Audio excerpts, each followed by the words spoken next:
collection method. So what is executive data collection method? It is pag kanang collect sa mga data sa tinuod nga process o pagkuha og mga information sa ato ang gihimo nga project or research. So what is data collecting in research? Data collecting in research, it is the process of gathering informations, facts, and evidence. Mao ni siya ang kanang magduta og surveys, interviews para sa ato ang research. Like for example, kanang mag-survey ta sa mga tao para makakuha ta sa ilang information and mga surveys nila nga kinahanglanon nato sa ato ang research. So data collection is a systematic gathering of information needed to support a research of a study. There are three common methods of data collection. First is survey.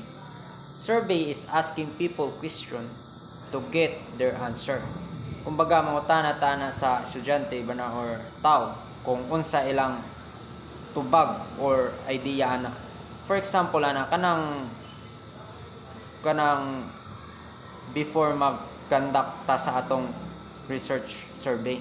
Mangutana man ta na kung pila ka book sila estudyante sa usa ka section. So dayon second is experiment. Experiment is testing things to say what happened. Kumbaga natay testingan na butang dayon para makita nato unsa resulta na. For example ana kanang paghatag na nato sa atong research survey. Makakita na ta sa resulta, makaibaw na ta kung unsay nasuwayan ba na nilang butanga o unsa ilang pamaagi para malikayan ang butanga. And last is observation. Observation is watching people and event carefully and learn with them. Kumbaga kanang mag-observe ra ta ana ba? Pareha ra ginanang mangupya. atong take note kung unsa ilang mga gipangbuhat ug unsay mga mangitabuhay ilang nasuwayan ug unsang mga na ilang giunsa na nila para malikayan na nila. Steps in executing data collection methods. First steps is identify the objective. Know what information you want to find. These steps means you need to clearly know what you want to find out in your research or study.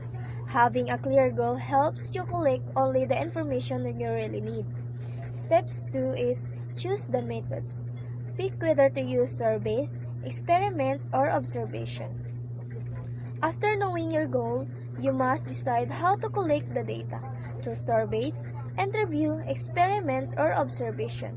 The method you choose should fit your objective. Step 3. Prepare the tools. Make the questions or forms you will use. Once you choose a method, you need to create or prepare the tools you will use to gather the information, such as questionnaires, interview, guides, or observation forms.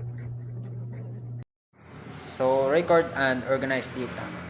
After collecting data, you must write it down clearly and arrange properly. This helps you to understand and analyze information easily. For example, kay kanang sa atong gi-conduct na survey,